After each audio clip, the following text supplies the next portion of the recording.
This is the I Love Success podcast. I'm Peter Chumrakovsky, and I have made a vow to myself to help as many people as possible to achieve their dreams. Let's get started. Hey guys, and welcome back to the I Love Success podcast. This episode is truly going to blow you away. I just finished this amazing conversation with David Meltzer. We did it on a Friday morning at 6 a.m. And who is this guy, Dave Meltzer? He's just an incredible guy. He made $1 million right out of law school in less than 9 months. He became a multi-millionaire by the age of 32.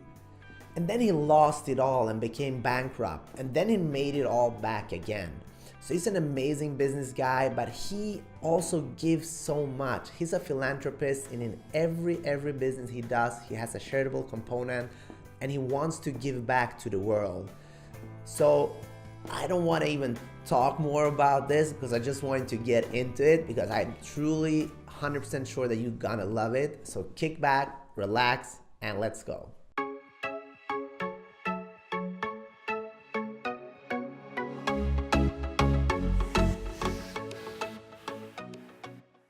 David Meltzer.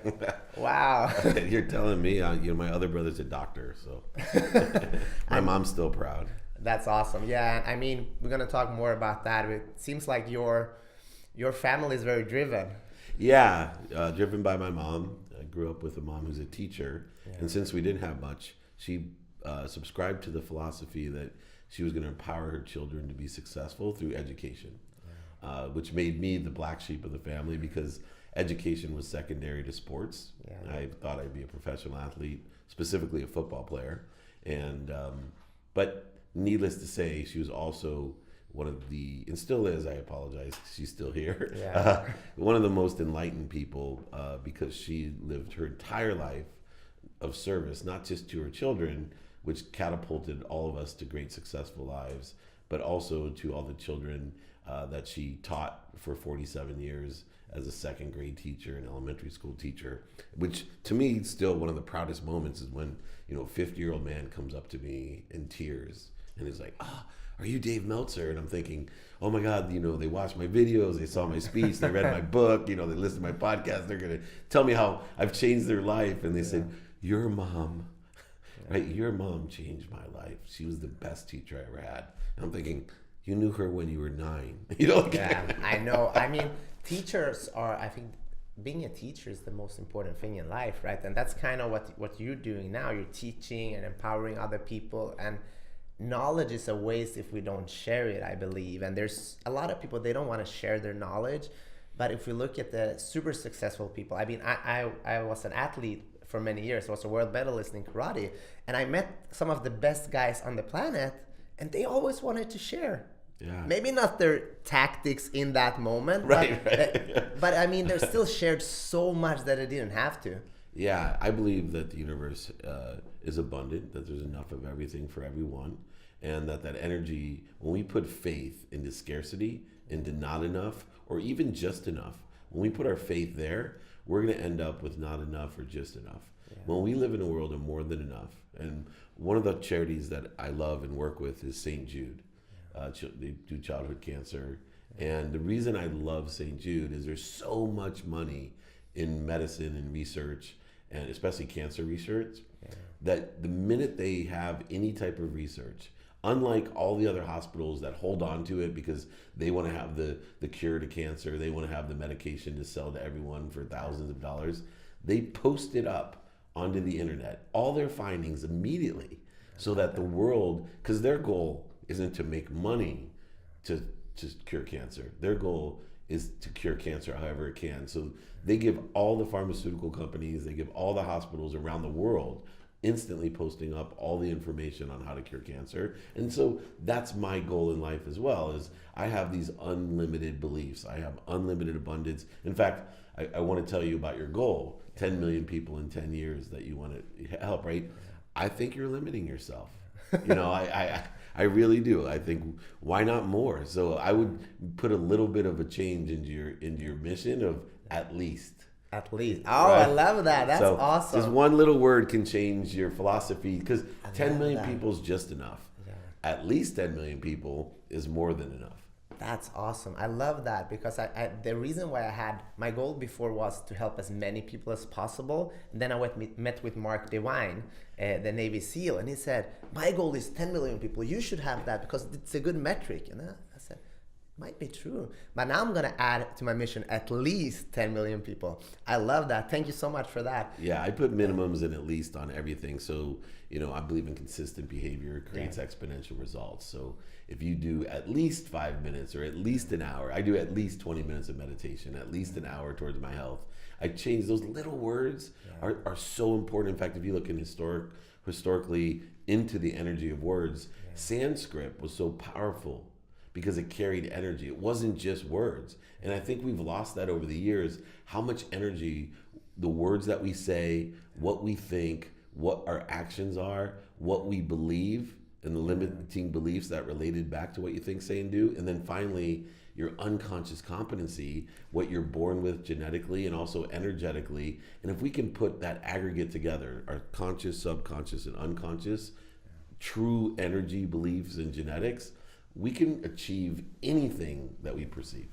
No, I love that. And I mean, we're sitting here, it's Friday morning, it's 6 a.m. You woke up at 4, I woke up at 4:45 this morning. And when I was driving here this morning, I was thinking about my mission and visualizing where I want to be and what I want to do. And I thought about this.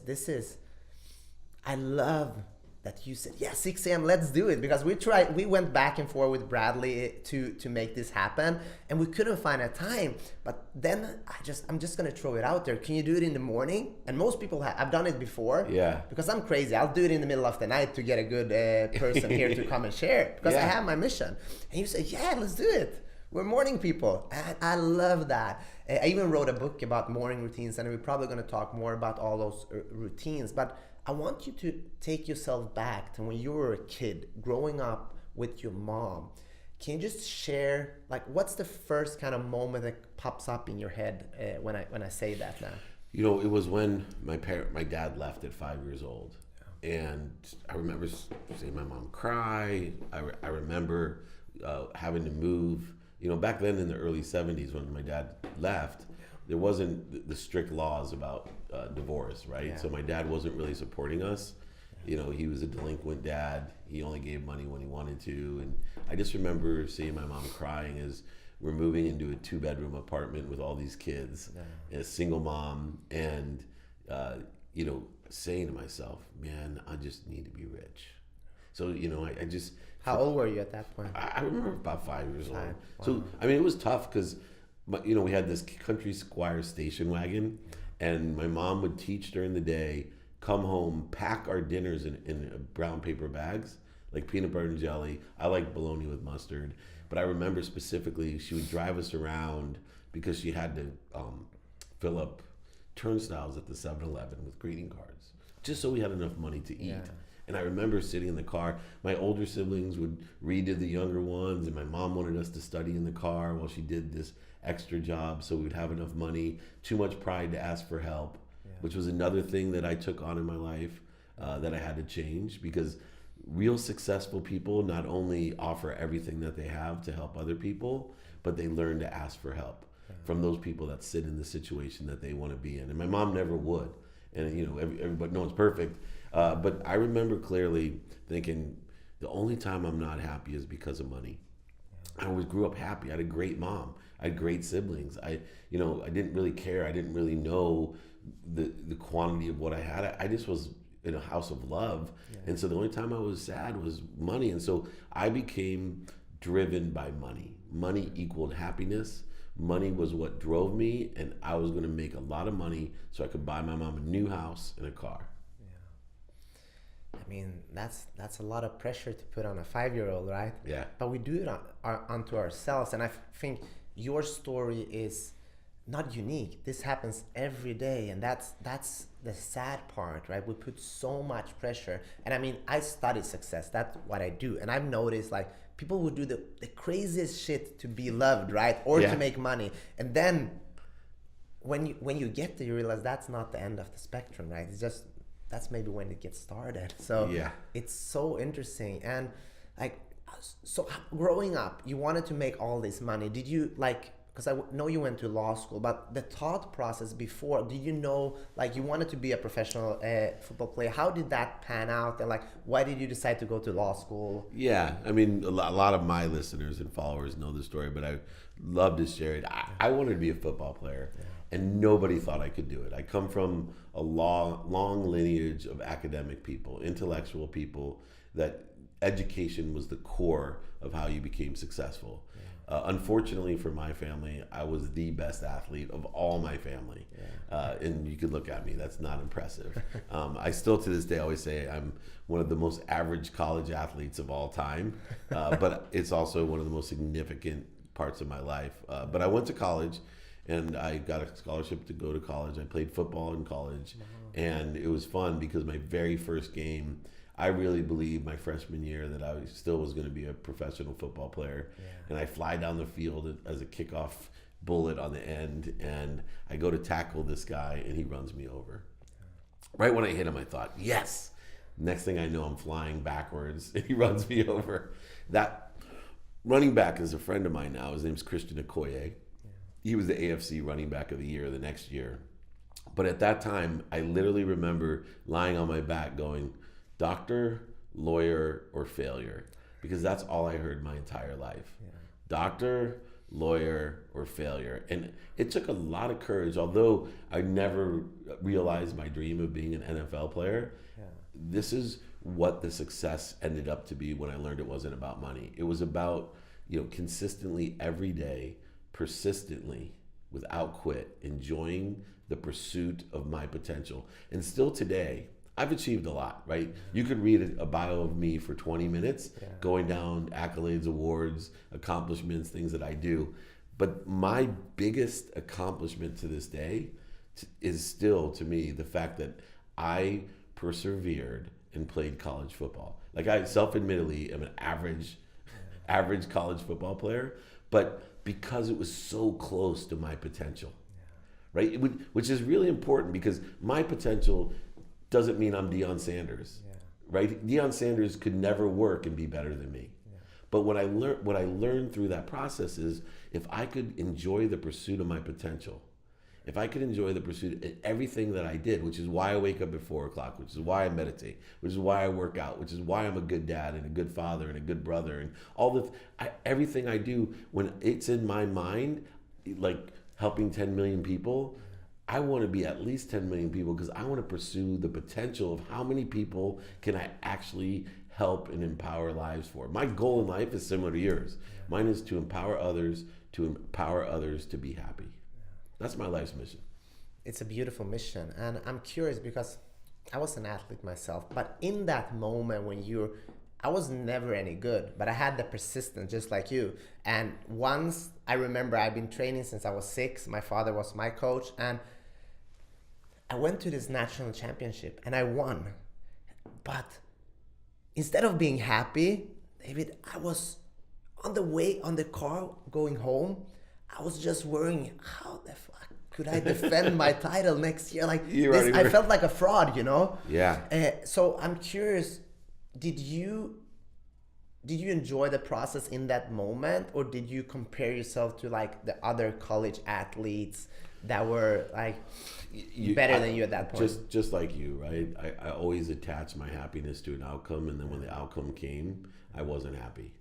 Right? And so not until much later in life, and I'll give you a little bit more background, I ended up trying to be a doctor, and ended up realizing a really important lesson from my brother, that doctors have to be in hospitals. I thought I'd be a sports doctor on a field. And my brother gave me this advice. He said, David, you have to be more interested than interesting. And that piece of advice has stuck with me for all these years. When I see things, I see them differently now, because, even with mistakes, I look at not the decision I made, I look at the assumptions I made. That's a process of being more interested than interesting. I immediately switched to be a lawyer, graduating law school, working really hard, becoming a good student by being more interested than interesting, having 2 job offers, and making a critical decision by asking my mom, should I be a lawyer, a maritime lawyer, an oil and gas litigator, or sell legal research online. Yeah, I know that, and it's because I've listened to a lot of like your interviews and podcasts, because it was so interesting to hear your story over and over again from other types of interviewers. But it's so cool that you had these two choices, and you asked your mom, and of course she said, take the safe route, become a lawyer. That's what you should do, right? Yeah. And of course, I don't know if you were a rebel or what it was, or you wanted the money, and you choose to sell legal. That's such a good point, because no one's. I probably have done 100 of these about this point, but no one's ever asked, why did you make that decision? And the reason was because I wanted to be rich. And here's how my thought process went. I think it might be interesting for people to know. Is I said to myself, all right, my mom's making me take the bar. I believe the internet's not a fad. I believe the internet's going to be huge. And this was back in 1992. 92, yeah. There was not a lot of blogs and vlogs. No, there was nothing. It was like, .edu. Yeah, this is early. And but I said to myself, if I do this, I could make millions of dollars. If I stink at it, or I'm wrong, if I'm making the wrong assumptions, I can always go back to being a lawyer.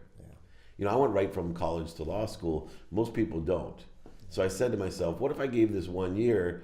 I'm still only going to be 25 years old with a law degree from a prestigious university, and I'm going to have legal research skills because I was selling legal research, and I'll be able to market myself if this doesn't work out. And it was all hedged off of, I remember specifically, they gave me what was equivalent to $80,000 to $100,000 expense account on top of a salary, on top of the commissions and bonuses. So I had no expenses. There was allowance for a house, a car, a cell phone even. They had a bag phone that heated up and it would drop every 50 seconds. Oh, wow. But it was all my decisions, I have to tell you, until my 30s were always economically based. Out of a scarce energy, out of a just enough positive attitude that everything happens for me, and that I literally was in a belief that I was Midas, that everything that I touched economically would turn to gold. Wow. Do you think that has to do that you were an athlete, that you have that self-belief in a way that I'm gonna go where the risk is and maybe get the reward? Did being an athlete help you in that sense? Especially in football, right? Because everyone my entire life, every year that I played, I was always second or third string, no matter what I did the previous season, because I was 5'7" and 147 pounds. So they were always looking to replace me every year in college, every year in high school, every year in Pop Warner. Every year I ended up being a team captain, one of the best on the team. Every year I played, except for the next season, they were always looking to replace me because someone was always taller, stronger, faster than I was. But they couldn't, just like Edelman, who won the MVP of the NFL this year. He's the first Jewish guy ever to do that. Like, that's why I think he's so great. He's not the fastest, strongest, best. He'd be last one picked as a receiver in the NFL, but he ends up being the MVP because of that ingredient inside. He is enjoying the consistent, persistent pursuit of his potential, and he's so close to living to his potential. That driver is amazing. I met with Nick Santonastasso. Maybe you know him. I know him. I mentor with Nick. He's a great friend of mine. He's an amazing guy, and as you know, he was born with one arm, and he wrestled. Like, he wrestled people with 2 legs and 2 arms, and he basically lost all his matches. And people used to applaud him just because he was competing. He was so pissed off. You should applaud because I'm doing something good. And he won some matches. That was like amazing. And like, it just reminded me of that. Like, how do like the people that are actually pursuing things when you don't get the success that you want and still pursuing it, what goes on in a mind? Can we just talk about that a little bit? Because it's so easy to look at the best NFL players or the Michael Jordans of every sport, and we always do.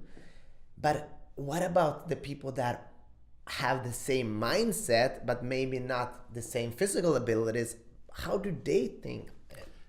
I'll use Rudy as an example. They did a movie, David Anspaugh and Angelo Pizzo, called Rudy, the people who did the movie Hoosiers. And Rudy's potential, he wanted to play at Notre Dame. He walked on at Notre Dame. They ended up carrying him off the field. He was a below average college football player. But he lives so close to his potential. Where, what I find that's special is it's one thing to be Michael Jordan or Kobe Bryant or LeBron James, where you're born with every gift in the world and you have a Rudy attitude. Yeah. Sometimes I think that's almost more special, LeBron James, because from the time he started playing, everyone, said you were amazing, but still to have the drive like Nick and Rudy, myself, I actually think that it's, easier for me because it's easy when no one expects you to be good.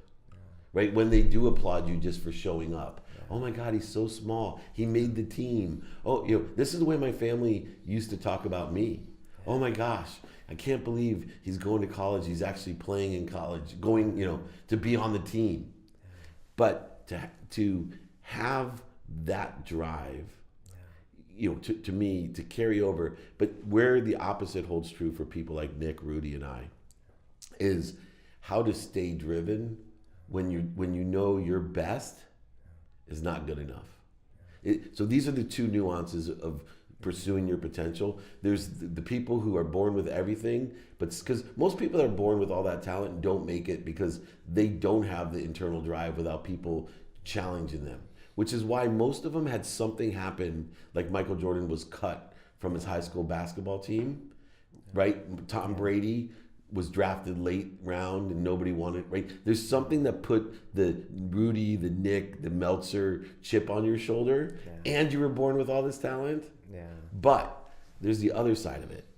What do you do when you know that you can line up every single time and there's someone better that may not even be trying? Do you still play the game? With flag football, I play with my son. Yeah. He's 8 years old. Yeah. It's more difficult, but I do play adult baseball, Yeah. Wood bat baseball over 50 league, and we actually won the World Series for the nation for over 50. Oh, wow. And what's funny is I got older, I'm more talented in baseball than I ever was in football. Actually, I think I have the second highest batting average on the team. And the reason is I learned to get out of my own way. The physical abilities in baseball are far less than the physical requirements in the football, American football. And so what I found was if I could just get out of my own way and realize that I don't have to overswing, I don't have to overtry, I just have to put my bat on the ball at a certain angle. And literally, I have all singles, but I narrowed the game to that. Awesome. Yeah. So I wanted to ask, because you had such a good point. What do we want to say to the people that feel like that? I'm doing everything I can to win, but I feel like I can't win this game. Do you call it a quits, or do you enjoy the ride, or what do you do in that situation?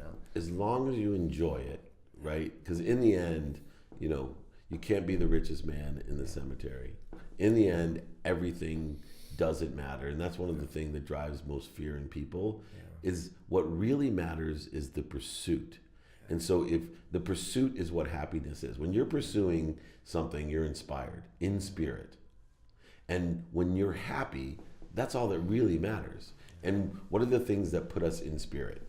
Pursuing things, giving, love, happiness, all these different things that we get lost with the wrong objective. So I tell people all the time, if you're not winning, or if you're not even competing, but you're enjoying the pursuit, then continue to pursue. Pursue your potential, not other people's. And it takes really a great mindset in order to only pursue your potential. I personally believe I pursue my potential through me and appreciate it, gratitude, and add value for the benefit of others. And that's where my enjoyment comes from. Yeah, that's awesome. Let's talk about, so you took that job and you wanted that challenge, you wanted that money, you wanted that paycheck. So how, you made $1 million in 9 months, right? Yeah. Can you just, how do you even do that? Good point. So I believe there's two things that I did better than most people. One, I have an unconscious competency to make money. What does that mean? Genetically, my personality traits, my characteristics, my obsessions and addictions lend towards somebody that would be able to make more money than others. So what does that mean? That means that when I got into my job, I got hyper focused. And I had the whole Southeast. I traveled every day efficiently. I started at 4 a.m. and I ended at midnight. I sacrificed early on, I sacrificed. I didn't live a balanced life. I sacrificed everything. I had, a $25 a day per diem. So I would pack my lunch like I did my dinner when I was little and eat peanut butter and jelly or that bologna with mustard and literally keep that $25. So I would have an extra $700 a month. That's where my mindset was. I would go to the farthest place of my territory and work my way back all day long. So I used to think I was a better salesperson than everyone is how I did it. But the truth was, I think statistically, I didn't close as many deals as some of the greater ones. But what I did was I took 10 meetings a day, kind of like my 5-20 rule. I spent my time being more interested than interesting, being a student of my calendar, and going to the farthest place. I could take 10 meetings in a day, and even though I may only close 3 of them, other people were taking 3 and closing 1, which is a higher percentage. But in the end, in a week, I would close, because I was working 7 days a week, 21 deals in a week, and they would close 5. So what happened was they had to actually change my comp plan because I outperformed everyone 3-1. It was about a $300,000 to $400,000 job, which was really excited me. But I outperformed everyone. The truth is, I wasn't better. And I tell people this all the time. You get young kids that graduate graduate school, law schools, and they're like, oh, I make $150,000. I said, no, you don't. You work 3 jobs for $50,000, right? Because they're putting in that many hours. Well, I think I worked 3 jobs. The only difference was each of them paid about $350,000, and it put me over the $1 million mark. But it set the course of what I was doing. The other thing that I have is an unconscious competency that's energetic. I attract money. And I think no matter, even if somebody worked as hard as me, I have this ability to attract money, always have. And that's why they hired me as a salesperson. What sales guy? When I was in college, the only job I ever had was I sold educational systems at night. One meeting at 6 p.m., one meeting at 8 p.m. And it was a system that they bought leads from hospitals of newborn babies, the parents. And I'd go in and tell them, with my family, all my siblings went to the Ivy Leagues, and the way that we did it is my mom read to me when we were born, and we had books throughout. This is pre-internet, books throughout, and I sold a system that was like $50 a month for the rest of your life for your kid for 18 years, financed. And they got new books every month, including an encyclopedia and a shelf. And this is literally what I sold. But I made way more money than anyone, hardly working, because I took on these, night appointments. Then when I was in law school, I sold tennis shoes for Roadrunner Sports, incoming sales, 4 a.m. to 9 a.m., then drove down to the law firm and worked 9 a.m. to 6 p.m. I made more money selling shoes. I was a top sales guy in the morning than I did working at the law firm. So all these skills, knowledge, and desire, when I'm graduating law school, even though they didn't want to hire a lawyer right out of law school, they wanted someone with 4 years of litigation experience. My resume stood out for 2 reasons. One, I had impressed my dean and the leading lawyer at my law school, who were friends with the publisher. But also, they were just so curious. This is a kid that must love sales. He must be good at it. He has an unconscious competency to attract money. Did you love sales, or do you love sales? I love it. So let's talk about sales, because I've been doing sales since I was a kid, and I love it too. So all these kids out there, they're in real estate, they're selling mattresses, they're selling tennis shoes, or whatever they're selling. What do they need to do or know to double their sales the next year? Two things. One, people buy on emotion for logical reasons. People buy on emotion for logical reasons. All you need to do is connect to someone emotionally. So how do we do that?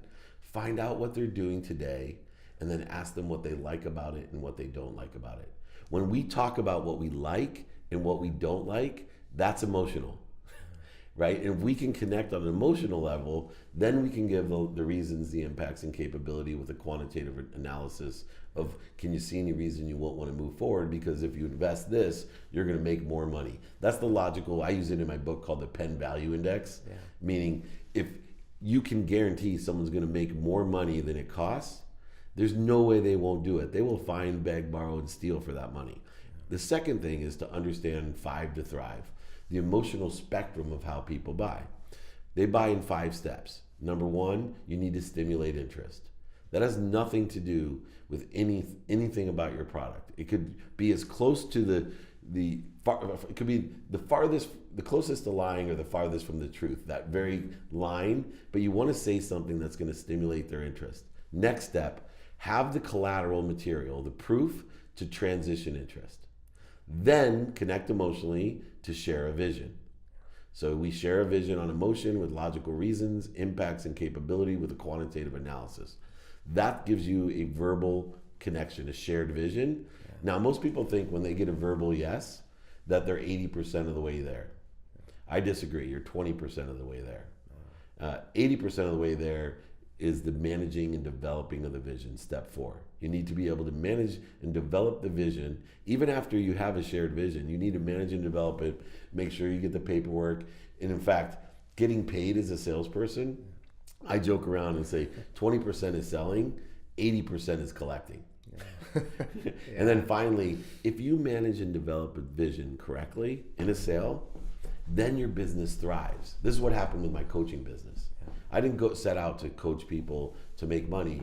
I set out to help charity. My first group of guys who wanted me to coach them, business coach them, I said, donate $100 to charity every month. I'll coach you guys as a group and we'll work from here. Well, what happened was I changed their lives. Some of them make 7 figures. And they went and told that you got to have Dave and then more people said you got to have Dave. And then I became a top 100 business coach with Marshall Goldsmith. And now thousands of people want me to business coach them. Yeah. And now I built more coaches below me, but it's all thriving because I managed and developed a vision, basically guaranteeing that I'm a profit center. Almost everything I do, I have to be able to have 2 things involved. 1, charitable component. It has to come through me for the benefit of others. And then 2, I have to be able to guarantee you that I'm a profit center. Meaning any penny you give me, I'm going to give you an exponential result. I call it the 120 rule. Yeah. Give you $100 of value, you give me 20 back. Can you see any reason you won't want to move forward? Yeah. Now that's awesome. And I mean, to have that mindset, to give more than you get. And I know I listened to more interviews with you talking about this, and most people say that, like we overpromise in sales and then we underdeliver, right? Yes. But like, how do we actually do it in real life? Because you're doing it in real life. How does the people that are listening to this now, oh, this sounds all good, but how do I actually do that, you know? It's a struggle every day. Yeah. It's a struggle for me every day because there's one factor that is very difficult, and it's called faith. Yeah. And the faith, it is. You have to have faith in the universe. You truly have to live in an abundant world that when you're giving unconditionally, because I don't give $100 to get 20 back because that's trading. Yeah. I give $100 of value and ask for what I want. Yeah. But usually what I want is less than what I've given because then I know I'll have no resistance. Yeah. Even today, when I give money to charity, when I give my time, when I raise money, I still have doubts. Yeah. I have to re-engineer. That's why I meditate in the morning. I call it go back to center, so that I can find the faith that this is going to work out better for me. Yeah. Right? That this is the way to do it, to live in a world of more than enough. You know, I'm sure you heard my story, a lot of my listeners have, of the first time after bankruptcy that I got a paycheck from Lee Steinberg when I ran the most notable sports agency. He gave me that check. I wrote a check to give a scholarship to college at my high school. Well, I had a pit in my stomach. I had 3 daughters that weren't even in junior high school yet. I had a wife. I had colleges, weddings, all these things in front of me. Why did you do that? Because I literally, before I even went bankrupt, I started living my life of service. Once I had to tell my mom I went bankrupt and I lost her house and she had to move out, and she looked at me without even crying. My mom cries easier than me. Yeah. And she said, "Are you okay? Can I help you? Do you need any money?" She didn't care that she was going to be evicted from her own home, that the only reason I wanted to be rich was to buy my mom a house and a car, and I had lost it. And when she showed me what unconditional love was, that she proved it to me, not by telling me, "I love you." And she, my mom overloves me and told me every day how great I was, and she set me up for a positive perspective in life, which is a huge gift. Yeah. But to show me, I always say, people don't listen to you. They watch you. They watch you. You have a frequency. And I watched my mom and I said to myself, you know what? I'm born with gifts. I know I can make money, but this time it's not going to be for me. There's only so much of me available. This is going to be through me, through me, my job is going to be to attract as much as I can, add value to it, and give it away. You know, and I do. I live my life. I'm not going to be the richest man in the cemetery. Yeah. When I die, you know, it won't be quite as bad as my grandma, who told me, you know, she was dying and she called me in from law school and I wanted to say goodbye in her 90s.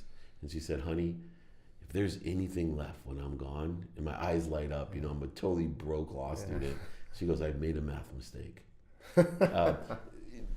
Everything came through my grandma. She was a social worker. Yeah. She was a social worker. Beautiful. And my mom is a social worker in essence, right? Everything comes through them. There's nothing there. And for me, that's how I decided that I was going to prove to people that money is a gift. Yeah. But money doesn't buy me happiness anymore. I used to believe it did. And I hope you've seen this and learned this, but money is important. You said to me, this is a guy that makes a lot of money to help a lot of people and have a lot of fun, right? I enjoy the consistent, persistent pursuit of my potential. I help a ton of people, but what money allows you to do is shop, right? And if you shop for the right things, if you shop for education for your kids, if you shop for healthcare, if you shop for food for the homeless, if you shop like I did last year for my 50th birthday for community centers in Africa to help millions of people, to change lives so that we stabilize the entire world by making sure that men, women, girls, boys are all treated equally with healthcare, education, financial literacy, all the great pillars of society. That's what my mission was. And guess what? That's how I stay inspired. The number one question people ask me online is, how do you stay so inspired every day? Because I do so many videos, right? Yeah. I'll tell you how. Because everything comes through me. And my only focus is this way. What inspires me? If I'm not inspired, I stop. I go back to what inspires me. The truth. Yeah. No, I love that. And I like to create things and to give, it gives you more fuel, right? To do more. Because you get that feel, oh wow, I can actually help people. And there's some people out there that say, oh, I'm not inspiring, I can't help. But there's always someone you can help, right? Even when you don't have it all. Just like you got that first paycheck and you donating a lot of it. It's like, wow. But that's a thought of abundance. I want to go back to this moment just to talk about what you learned from going bankrupt. But can we just talk, like, give us that idea, like, first you get to that economic level that you can buy your mom that house. Yeah. And there's a lot of guys out there that want to buy their mom a house, and you did it. So that's like kudos to you. It's amazing.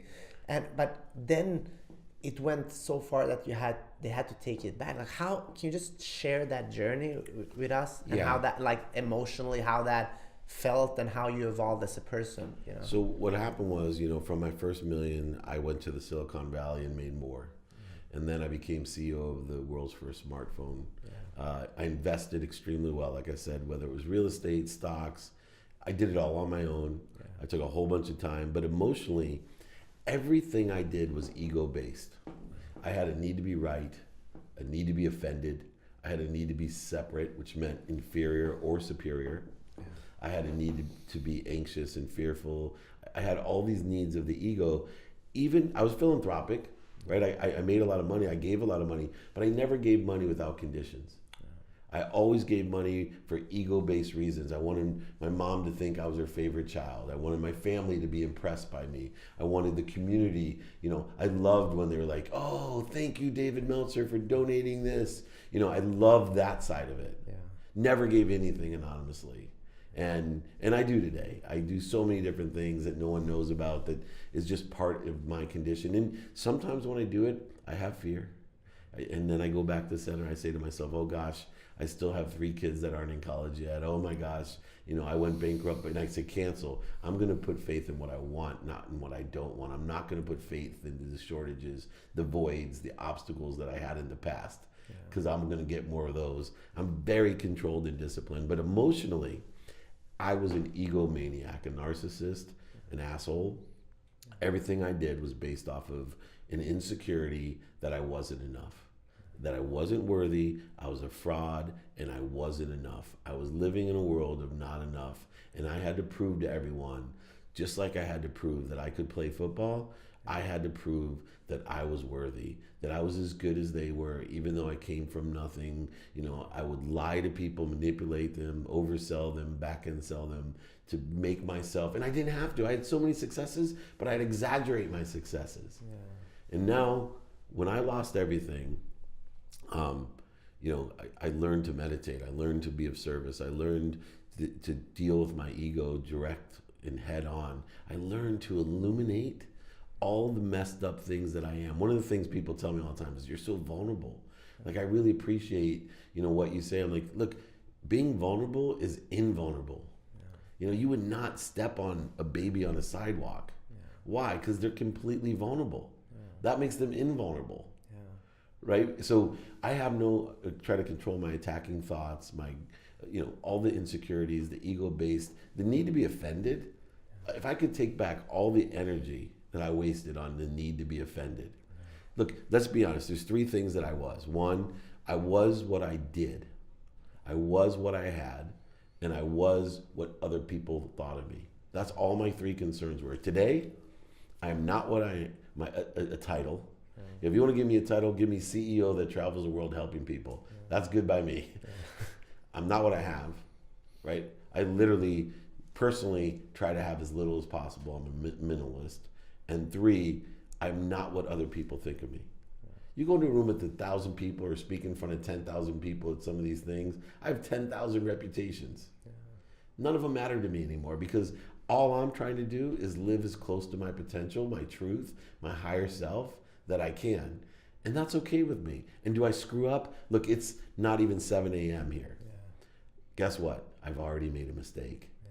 What if we could take all the energy, the resources, the relationships, the money that we've wasted on mistakes by project? It's so funny because everybody here, we got like 10 people here at the studio right now. I guarantee you it's before 7 a.m. All of us have made one mistake already. But yet, how much time have we wasted not only beating ourselves up for making that mistake or others, but moreover, we beat up everyone else. Yeah. We're offended by their mistakes. And they're the same mistake. Oh, God forbid someone lies to you, right? Yeah. How many times have you lied? Show me one person that hasn't lied. Yeah, but yet, oh my gosh, I wasted so much energy, people lied to me. No, I just get me thinking, like, because when you say all of this, I just think I wonder how your life would have panned out if you never went bankrupt. I would have been dead. Yeah. I know I would have been dead. I was surrounding myself with the wrong people, the wrong ideas. I was an ego-driven narcissist who was self-destructive because I wasn't enough. I wasn't worthy. Every time I made money, and I've seen this in other people that have like alcoholism and drug abuse and other things, when you're not worthy, you get rid of it. So you're self-sabotaging.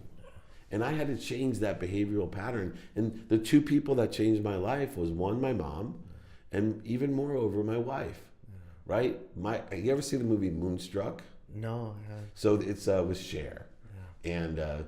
And she slaps the guy. Basically, he's like head over heels in love with her, and he's spewing it, and she slaps him, and she goes, "Snap out of it." That's basically what my wife did to me. Is like, you are lost. You better snap out of this. Yeah. You know, you have so much potential. You're not the man that I married. Go back and take stock in who you were. Yeah. And what I found, how I got here and what I wanted to live by was 4 principles. 1, gratitude. Yeah. Gratitude is the ultimate power in the universe. It's the ultimate control of perspective. It makes your past wonderful, your present better, and your future brighter. Guaranteed. It's a simple attitude of, I get to do this, instead of I got to do this. I love that. Gratitude means appreciation, to add value. When your house appreciates, you add value. How do we add value? By giving, by being of service. Gratitude is extraordinary. It's just like this morning. Most people will be like, oh, I gotta wake up at 4 o'clock. I was like, oh man, I get to do this. My life is so amazing. I get to go empower at least 10 million people in the next 10 years through my dear new friend, right? I'm a get to do guy. 2, forgiveness. That's what we were talking about earlier. Everyone makes mistakes, and you're going to make a ton of them every day. So if you can forgive yourself, you are so much better off. You have complete peace in your life. 3rd is accountability. Now, most people get accountability and liability messed up. Yeah. They're not. Accountability is simply, what did I do to attract this to myself, and what am I supposed to learn from it? What does that mean? That means everything that you bring into your life is a miracle. Why? Because lessons are miracles. And so now gratitude, forgiveness, and miracles all combine to what? Effectively communicate with the universe. I am a huge receiver, and I connect to, right, effectively communicate to that which inspires me. I'm constantly cleaning my connection to be inspired, to increase the size and scope and spectrum of my pipe so that I can receive more. Why? So I can effectively communicate and inspire other people. When you only have things for you, your vessel's only so big, right? It's going to overflow. It's going to destroy you. A pipe will burst if it doesn't have a place to go. That's what people, that's why so many highly successful, economically successful people blow up. Not me. I'm just a big pipe that is like a plastic that expands. The more I receive, my pipe, and it just goes through me for other people. That's incredible. And I mean, what I'm thinking now is like there are people watching and listening to this that are very successful in what they do, but they might think about this right now that, oh, shit, I've been very ego driven. Like, how do we get out of that without going bankrupt, without losing everything? You know, what lessons can we learn from ourselves before it's never too late, but before it goes overboard, you know? Here's the lesson that I learned. It's going to sound a little woo-woo or spiritual. Everything vibrates. Yeah. This is what changed my life. The earth vibrates the slowest, then plants, animals, humans, sound, light, and then thought. And the thought which vibrates the fastest is the truth. And the only thing that we can be aware of is that which vibrates equal to or less than us. So if we're not pursuing our truth, if we're not elevating our vibration, then we can't be aware of things. We don't even know they exist. So we need to elevate that. How? We need to stay within a direct trajectory of our truth or our potential. What gets in the way of that trajectory? What puts us off? Our ego. Our ego is what creates that void. Our ego, the need to be right, offended, separate, inferior, superior, anxious, guilty, all these different things of the ego. So we need to raise our awareness of when we are in ego and then go back to center. So whether it's breathing, meditation, some sort of clarity, balance, or focus that brings us new confidence, all we have to do is like a car on top of the hill that's about to come down. Just take the one finger and push it back up into a balanced state of mind, into a clear mindset, into a peaceful mindset. The easiest part about dealing with ego without losing everything. What did I do? I allowed my ego car to go downhill and build all this momentum. And so when I tried to stop it, it ran me over. Yeah. That's bankruptcy. Yeah. You don't have to do that. I simply, every day, I get better and better. How quickly can I go back to peace? How quickly can I go back to center? That's why I meditate every morning when I wake up, because I want to know my baseline of peace. So if anything happens that takes me out of that feeling, I try as quickly as I can to go back to that feeling before I react, before I overreact, you know, and it happens all the time. Now, there's different situations. I'm still on this journey. I'm still on the wheel, the potter's wheel. I'm still being molded into my better self. So I always say, look, I am a hypocrite like everyone else. I know these things work. I'm better than I was. I don't know what percentage it is better or how much more I have to go, but I have a lot to go. And anyone, you know, that has any children can tell you that I'm constantly tested how quickly I can go back to center. Yeah. I love this because I'm a martial artist. So I'm very spiritual in meditation and all of those things. But how do we teach this to like a hardcore business person that's like, oh, this sounds interesting, but it's not for me. Like, how do we teach them? Well, I think that's what the universe has put me here for, because there was nobody more hardcore business person, money driven. I mean, I was a sports agent of the leading sports agency in the world, right? I went to law school. I was money mogul. I was into real estate and stock market and, you know, a sales guy and, you know, overselling, back end selling, manipulating salesperson. I was all about scarcity and, in fact, when I learned what I just taught about vibration, I literally was on a plane and sat next to a medical doctor who was a quantum healer and a theta meditation expert. And she is the one that taught me this. She went through this diatribe with me, and her first thing that she said to me as I'm sitting in first class with my ego and arrogance on me, she said, "Are you okay?" And I said, "What are you talking about?" She goes, "Oh, you're so full of light, but you're blocking it." And I roll my eyes. I'm like, "Oh God, what is she talking about?" And then she goes, "Do you meditate?" And I looked at her and I literally told her this. "Are you kidding me? Meditate? Who has time for meditation? I come from nothing. I'm a multi-millionaire. I own a Ferrari, a Porsche, a huge home in Rancho Santa Fe. What the heck do I need meditation for?" Sound familiar? Does it sound like the person out there that needs to learn this? Although, as I was talking to your producer, who gets to see more and more successful people than most people, I talk to my editors, producers, and publicists that get to meet more and more famous, successful, highly actualizing people. They all have certain habits. And guess what? The habits that we're talking about today, meditation, mindset, positive attitude, gratitude, empathy, accountability, and effective communication, all these different things that we're talking about today is a constant of every happy, successful person. And when I say happy, that comes first because I think happiness is the superset of success. Yeah. No, I love that. And can we talk about success versus happiness, that they not always go hand in hand? We've seen that and we know that, but how do we make them merge, Yes. Because that's what we are looking for in the end. So how do we merge success with happiness? Yeah, so you described the difference between success and happiness when you won your first championship in karate, right, in the martial arts. You were successful, right? You won. Yeah. That's successful, but you weren't happy. No. Happiness is a mindset that is defined by the simple statement. Happiness is the enjoyment of the consistent, everyday, persistent, without quit pursuit of your potential. That is where happiness is derived.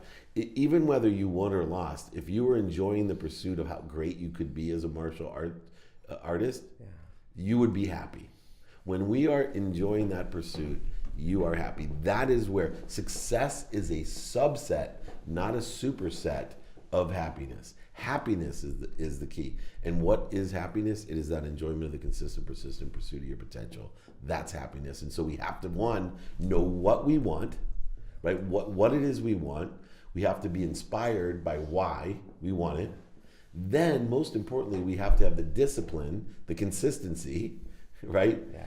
The strategy by being of service and helping others. That's the strategy. And awareness in order to effectuate the what and the why into a how are we going to take a possibility about what we want, a probability of why we want it when we're inspired, and turn the how into our perspective. And there's only one ingredient that does that. One ingredient that people ignore, and it's not a religious ingredient, although the word is sometimes stigmatized in that manner. It's faith. Man, if you have faith, once you know what you want and why you want it, and you have faith that everything will come to you in the right way at the perfect time, I have faith that I will change at least 10 million lives in the next 10 years. That faith is the ingredient that takes inspiration and allows you to transcode it into perception. It takes a probability and it makes it your perspective. It takes a possibility and it makes it a reality. Faith is the key. And so how do we have faith? Is we have to know how to connect to that which inspires us. We have to have faith somewhere along the line that this is going to work out. No, it's incredible. When you say this, I'm just starting to think about the first time I was selected to go to Paris Open. It's like one of the biggest tournaments for karate, and everybody's there, all the world championships. And I was the best in my country. So I go there, and in less than 30 seconds, the friends that I meet, he's packing me up and sending me home to Sweden, basically. And that is not a confidence booster, I can tell you that. So I just think, like, why did I continue to become a successful athlete? And I think it is just what you said. Somewhere along the line, I believed that I could do it. And where does that come from? That's the hard question. I think just it's the joy of doing something, right? You want it, like, I don't know. That's so good, because the ultimate question in life, right, is not what do I want, or what am I supposed to do, or why am I here? Like, I believe you just answered the ultimate question, or asked the ultimate question, you know, where do I come from? Right? Infinity, where does this come from? Like, where does this come from? And that's the interesting question that creates a void in our life, is that we're not confident and have faith in where that comes from. Why didn't I just quit? Why would I believe this? And once again, it comes from faith in something that is higher or greater than ourselves. Whether that's inside of ourselves, which I believe it is, right? Our higher potential. Where does this come from? If you look at a microscope, you'll never find the end. It's infinity. If you look at a telescope out, you'll never find the end. Infinity. The same thing holds true with ourselves. You look within, you'll never know how deep you can find it. And you look outside of yourself, you never know how far you can go. That's why I always say at least.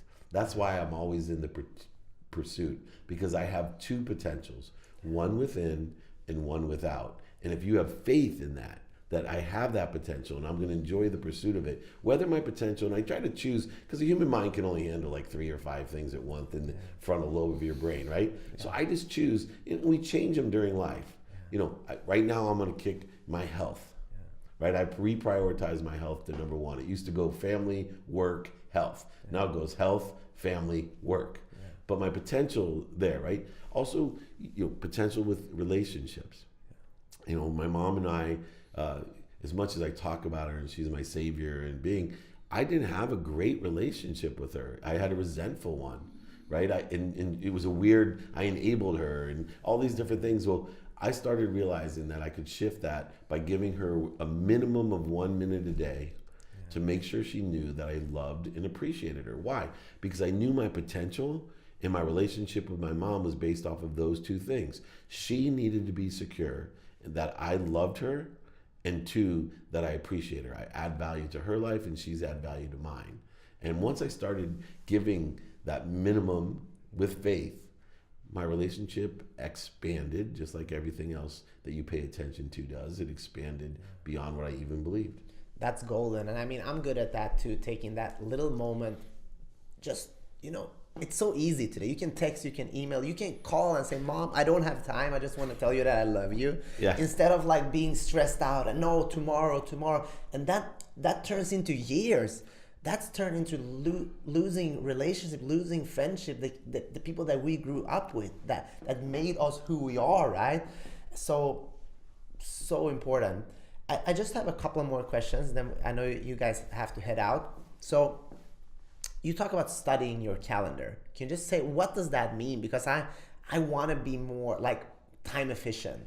Yeah. I still have time to enjoy, you know? So the basis of efficiency, effectiveness, and statistical success for me is based off of studying my calendar. I don't just look at my calendar. I have a process of studying it. I pay attention to it, which I know allows me to harness the power of the field of intention. So if I'm going to intend something during the day, and my intent is to consistently, persistently pursue my potential, I have to pay attention. I have to raise my awareness. So I study not only what I'm going to do in person, like this interview, but on the phone, like the 3 coaching calls that I did on the way up here, and my email, like the 27 emails that I did on the way up here as well, but also media, radio, print, TV. And I'm going to focus in on what value can I bring, and 2, how can I get someone to help me? So, you know, here I'm thinking, okay, do you know anyone that can help me help at least 10 million people in the next 10 years? But moreover, beyond studying what I'm doing during the day in person, on the phone, via email and social media or media, I look at the white space in my calendar.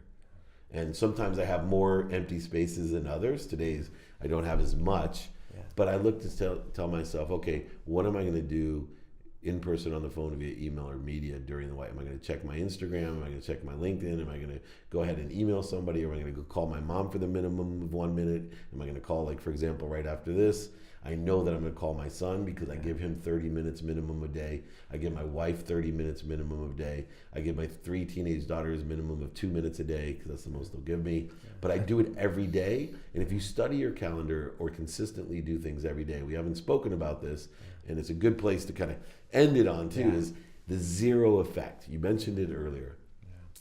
Minutes turn into hours, hours turn into days, days turn into weeks, weeks turn into months, months turn into years. With the most important things in our lives, that occurs because of the zero effect. And if you're not a student of your calendar, you can't be consistent. If you're consistent, like with meditation, 2 minutes of meditation a day is worth more than an hour on a weekend. Well, that holds true with every single thing you want to do. If you can be consistent about spending 2 minutes a day with your daughters, it's worth more than an hour on the weekend. If you're consistently, and what happens is we zero it out, and the more that we zero it out by missing days, pretty soon hours turn to days, days turn to weeks, weeks turn to months, months turn into years. And pretty soon we're like, oh my gosh, I'm on my deathbed and I am the richest man in the cemetery. Completely empty, completely purposeless, passionless, and unhappy. Instead of allowing everything to come through you, being a student of your calendar, raising your attention and awareness to what you want, harnessing and manifesting the power in the field of intention to allow things to come through you for the benefit of others. And as you lie there with nothing in your pockets, you are happy when it's all said and done. And your legacy of helping over 10 million people in 10 years is extraordinary, and that will live on forever. That's powerful, man. I knew that this was going to be good, but I'm blown away, David. Thank you so much.